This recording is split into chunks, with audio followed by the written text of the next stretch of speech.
In which of the following situation does the list of numbers involve making an arithmetic progression and why? So यहाँ पर हमें statement given है इस question में।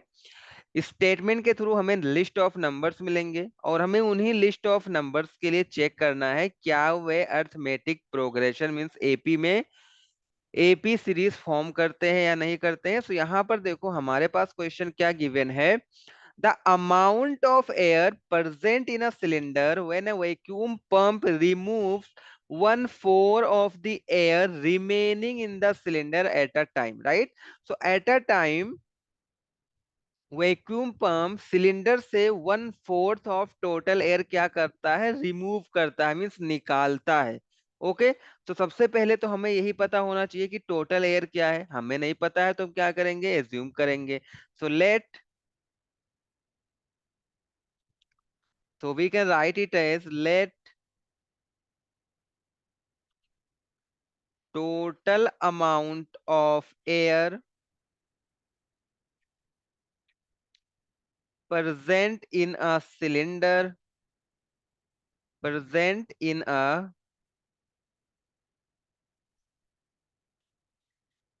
cylinder be X. हमने क्या assume कर लिया कि जो सिलेंडर में टोटल अमाउंट एयर प्रेजेंट है वो हमारा है X. Therefore, therefore amount of air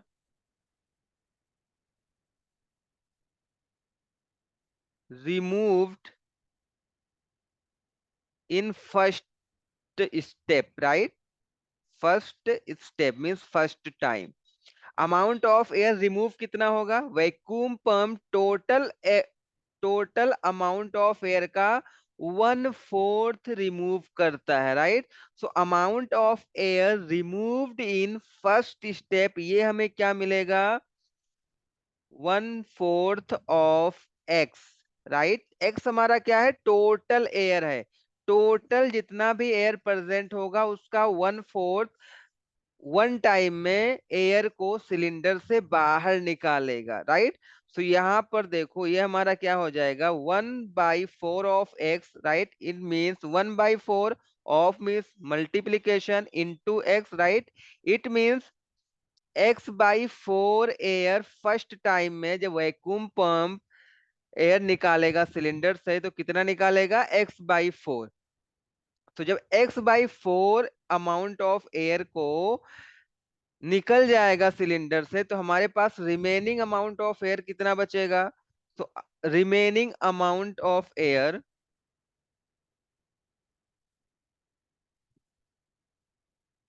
so let's write here remaining amount of air,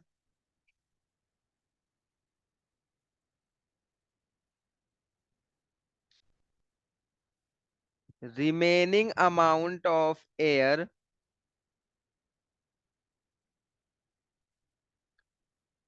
after first step, right? First step के बाद में उसमें कितना एयर बचा रहेगा ये हमें फाइंड आउट करना है। इट मींस हमारे पास टोटल अमाउंट ऑफ एयर कितना था, एक्स था। ओके, उसमें से रिमूव कितना हुआ, x/4 रिमूव हो गया।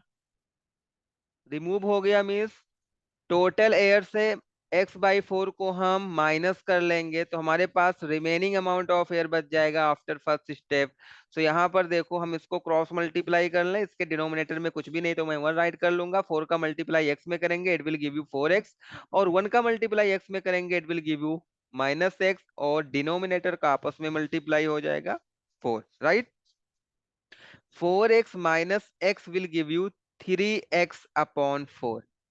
ओके, सो यहां पर देखो सबसे पहले हमारे पास जो नंबर्स मिल रहे हैं, सबसे पहले हमारे पास जो टोटल एयर ऑफ अमाउंट था वो एक्स था, right?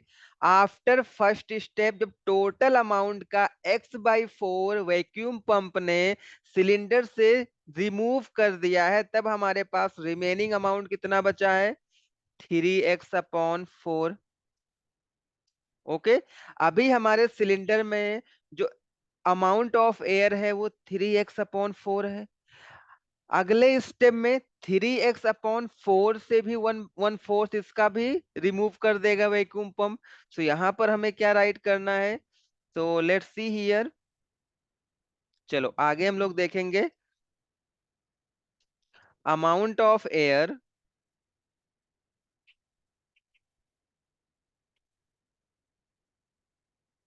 Amount of air removed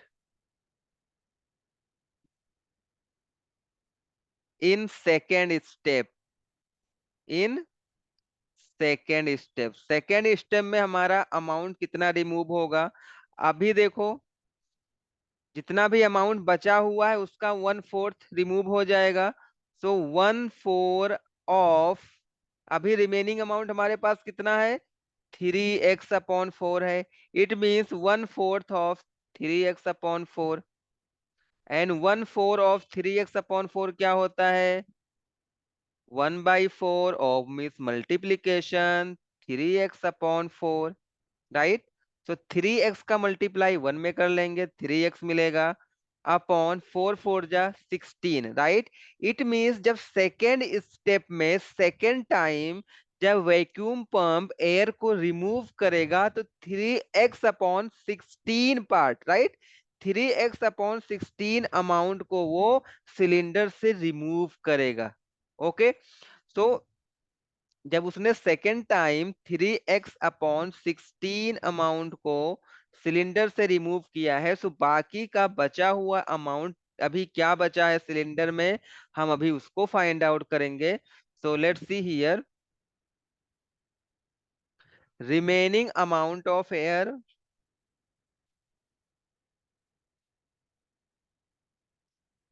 remaining amount of air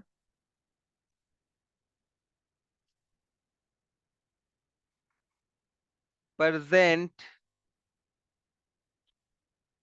after second step, right. After second step उसमें कितना अभी एयर और प्रेजेंट है, कैसे फाइंड आउट करेंगे? जो फर्स्ट स्टेप के बाद जो उसमें बचा हुआ था, कितना बचा हुआ था? 3x/4 बचा हुआ था, राइट। जब सेकेंड टाइम वैक्यूम पंप ने उसमें से एयर को रिमूव किया, कितना रिमूव किया? 3x/16 रिमूव किया, राइट। तो आफ्टर फर्स्ट स्टेप के बाद जो एयर बचा था उसमें से ये 16 है, राइट। 3x/16 हमारा रिमूव हुआ है सेकेंड स्टेप में। तो ये हमारा फर्स्ट स्टेप के बाद सिलेंडर में जो अमाउंट ऑफ एयर बचा था उसकी वैल्यू है 3x/4, और 3x/16 सेकेंड स्टेप में रिमूव किया गया है। तो जो बचा हुआ अमाउंट था उससे जो रिमूव हुआ अमाउंट है उसको हम माइनस कर देंगे। सो हमें क्या मिल जाएगा? Amount of air present in cylinder after second step, right. जब सेकेंड, दूसरी बार जब वैक्यूम पंप ने एयर को रिमूव किया तो उसके बाद हमारे पास अमाउंट ऑफ एयर कितना बचा है, यहां से हमें मिल जाएगा 4 और 16 का एलसीएम हो जाएगा 16। 4 4 जा 12 हो जाएगा, -3x। 12 - 3x will give you 9x/16। It means second step के बाद जो अमाउंट ऑफ एयर बचेगा सिलेंडर में वो हमारा होगा 9x/16। ओके। ऐसे ही थर्ड स्टेप के बाद फोर्थ स्टेप के बाद भी हम लोग फाइंड आउट कर सकते हैं, बट हमारा इस सेकेंड स्टेप तक में ही काम चल जाएगा। सो यहाँ पर देखो आप, हमें क्या मिला है? लिस्ट ऑफ नंबर्स मिल गए हैं। हमारे पास लिस्ट ऑफ नंबर्स क्या है?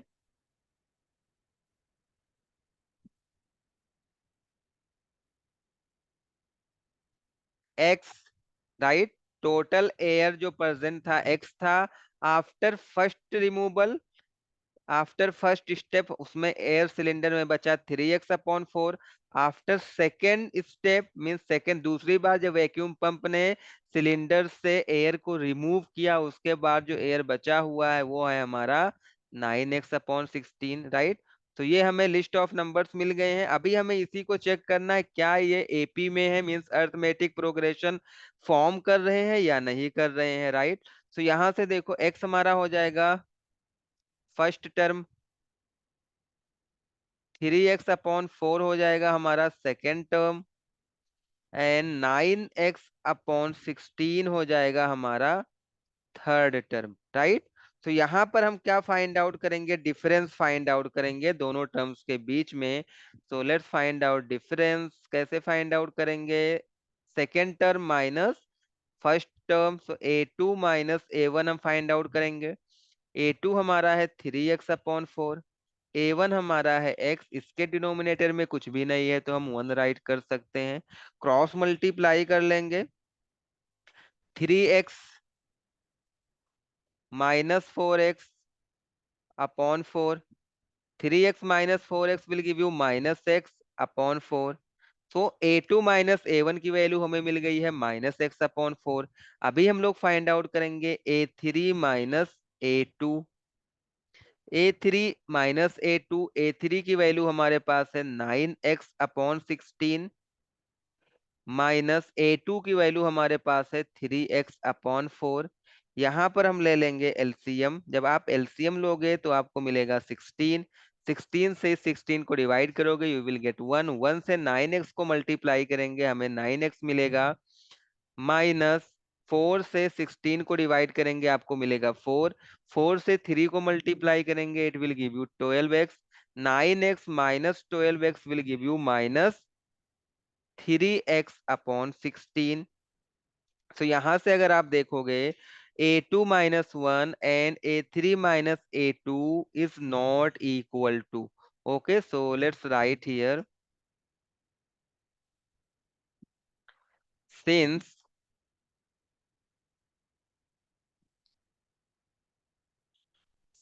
a2 - a1 is not equal to a3 - a2, it means difference between, it means इसका क्या मतलब हुआ, difference between terms is not same, right. जो टर्म्स के बीच का डिफरेंस है वो हमारा सेम नहीं है। There four x, 3x/4, 9x/16 is not forming an AP, is not forming an AP means ये अर्थमेटिक प्रोग्रेशन नहीं फॉर्म कर रहे हैं। So this is the answer of this question. I hope you like this solution. Thanks for watching.